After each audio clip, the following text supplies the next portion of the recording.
ఏదైతే రాయదుర్గంలో 237 కోట్ల విలువైన ఎకరా విలువైన భూమిని కాంగ్రెస్ పార్టీ ఏలమేయడానికి ప్రయత్నం చేస్తూ ఉంటే ఎస్బీఐ బ్యాంక్ కూడా హైకోర్టును ఆశ్రయించారు. నాయన అది ఒకప్పుడు మేము ప్రభుత్వం కాంచి తీసుకున్నాం, ఆల్రెడీ మాకు హ్యాండ్ ఓవర్లో అది, మాకు సంబంధించిన వస్తువులు అక్కడ ఉన్నాయి, మాకు సంబంధించిన భూమిని, మా బ్యాంకుకు సంబంధించిన భూమిని రేవంత్ రెడ్డి ఎట్లా వేలం వేస్తానో వాళ్ళు కోర్టుకు పోతే అన్న నోటీసులు ఇచ్చిన నాడలో ఏమి ఇచ్చిన లాస్ట్కి దానిపైన స్టే చేశాం.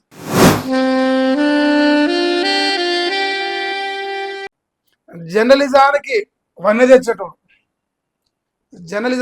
తెచ్చేటోడు మా సారు, మా రాధాకృష్ణ సారు ఇంకా రాసింది.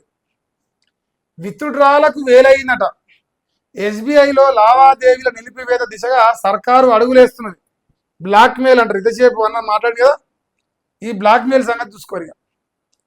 ఎస్బీఐ బ్యాంకును ఈ ఏదైతే రాయదుర్గంలో 237 కోట్ల విలువైన ఎకరా విలువైన భూమిని కాంగ్రెస్ పార్టీ ఏలమేయడానికి ప్రయత్నం చేస్తూ ఉంటే ఎస్బీఐ బ్యాంక్ కూడా హైకోర్టును ఆశ్రయించారు. నాయన అది ఒకప్పుడు మేము ప్రభుత్వం కాంచి తీసుకున్నాం, ఆల్రెడీ మాకు హ్యాండ్ ఓవర్లో అది, మాకు సంబంధించిన వస్తువులు అక్కడ ఉన్నాయి, మాకు సంబంధించిన భూమిని, మా బ్యాంకుకు సంబంధించిన భూమిని రేవంత్ రెడ్డి ఎట్లా వేలం వేస్తానో వాళ్ళు కోర్టుకు పోతే అన్న నోటీసులు ఇచ్చిన నాడలో ఏమి ఇచ్చిన లాస్ట్కి దానిపైన స్టే చేశారు యథాతథంగా.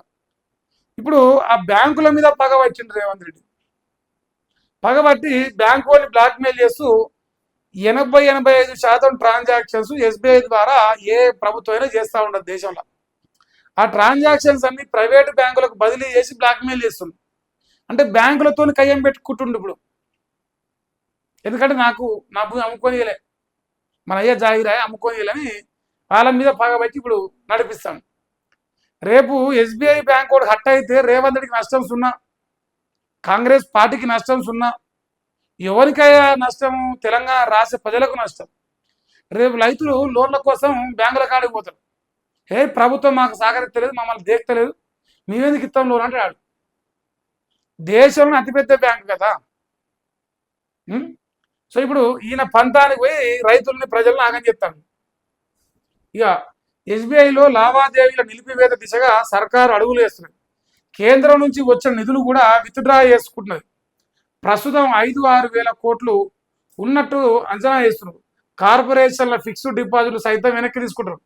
లీడ్ బ్యాంకు హోదా నుంచి తొలగింపు నేడు ప్రభుత్వం నిర్ణయం తీసుకునే అవకాశం ఉంది. ఢిల్లీ పండుగకు వెళ్ళిన సీఎం రేవంత్ రెడ్డి ఎస్బీఐ తీరును ప్రధానికి, ఆర్థిక శాఖ మంత్రికి, గవర్నర్కు వివరించనున్న సీఎం. ఇప్పుడు వాళ్ళు ఏమంటారా, తెలంగాణ రాష్ట్రంలో వాళ్ళ భూమి వాళ్ళకి అడిగిరి ఏమన్నా పాపం ఇది, మాదే భూమి లేదు నీదే అనుకో, ప్రభుత్వాందే అనుకో, కోట్ల గెలువు అయిపోయా. కానీ ఒక భూమి అమ్మనీయలేదని చెప్పేసి వాని భూమి వాందన్నందుకు ఇప్పుడు వానితో ట్రాన్సాక్షన్స్ అన్ని విత్డ్రా చేసుకుంటామంటే ఇదేమన్నా సమ్మతమైన? ఇప్పుడు జూబ్లీస్ ప్యాలెస్ ఉన్నది, ప్యాలెస్ మేము గుంజుకుంటాం తెలంగాణ ప్రజలు. నువ్వు సపోజ్ నువ్వు ఇయ్యలేవు, కోర్టుకు పోయి ఇది నాదేనా అని స్టే తెచ్చుకున్నావు. ఇప్పుడు తెలంగాణ రాష్ట్ర ప్రజలందరూ కలిసి ఇంకా నేను వినగొట్టాలన్నా ముఖ్యమంత్రికి వెళ్ళి? అది నడుస్తుందా? సో ఇప్పుడు ఎస్బీఐ బ్యాంకును బ్లాక్మెయిల్ చేసి ప్రజల్ని ఇక ఏదో నేను మునగానని నమ్మించే ప్రయత్నం చేస్తున్నాను. రాసిరా ఇలా కాదా, ఎంత దుర్మార్గంగా! ఇదేమన్నా తెలివికాలోడు చేసే పనేనా? ప్రజలు మోసపోతారు కదా లాస్ట్కి. ఎస్బీఐపై సర్కారు రివెంజ్ షురూ చేసిందట. టీజీఐఐసి నుంచి 25 కోట్ల డిపాజిట్లు అవుట్ అవుతున్నాయి. రేవంత్ రెడ్డి ఆదేశాలతో అధికారుల కసరత్తు పూర్తయింది. ఇతర బ్యాంకులకు ప్రభుత్వ నిధులను మళ్లింపు. ఎస్బీఐ చైర్మన్పై ప్రధాని, ఆర్థిక మంత్రి ఫిర్యాదు చేయనున్న సీఎం రేవంత్ రెడ్డి. రాయదుర్గం భూముల వేలంపై హైకోర్టు స్టే విధించడమే వివాదానికి కారణం. లీగల్ నోటీసు కూడా ఇవ్వకుండా వేలం వేస్తారా అంటూ హైకోర్టు ఆగ్రహం వ్యక్తం చేసింది. నిబంధనలు ఉల్లంఘించడం వల్లే భూమిని స్వాధీనం చేసుకోవని టీజీఐఐసి చెప్పింది. సో ఇదంతా రేవంత్ రెడ్డిని మనసు నొప్పించింది, హట్టు చేసింది. ఈ హట్టింగ్లో ఎస్బీఐ పైన రివెంజ్ తీసుకుంటున్నాడు, ప్రజల పైన రివెంజ్ తీసుకుంటున్నాడు. ఎస్బీఐ అంటే ఆయన అయ్య జాగిరి ఉందా? బ్యాంకు ఉంది, మన సొమ్ము ఉంది, మన పైసలు ఉన్నాయి ఆడ. ట్రాన్సాక్షన్ నిలిపివేస్తే రేపు మన మీద అంతో ఇంతో భారం పడుతుంది. దానికి తోడు ప్రజలకు బ్యాంకులకు మధ్య ఉన్న ఈ సంబంధాలు తగ్గుతాయి. ఓ లోన్కో ఇంకో దానికో పోతా ఉంటాం బ్యాంకులకి. ఎస్బీఐ బ్యాంక్ కూడా చెల్లి దొబ్బే నీ ప్రభుత్వం మమ్మల్ని పట్టించుకున్నప్పుడు నీతో మాకేం పంటాడు.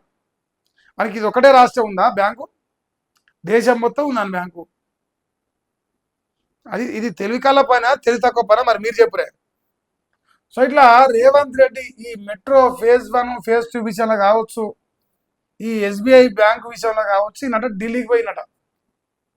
ఢిల్లీకి పోయి ఇవన్నీ తేల్చుకోవడానికే నేను పోయినా, నాకు యూరియా బస్తాలు కావాలి, నాకు ఇది కావాలి, నాకు అది కావాలని పేపర్లో రాపిస్తాను ఇక మునగాన్ని. ఇక నమ్మితే మీరు నమ్మరు, ఆయన ఏదో నమ్మరు.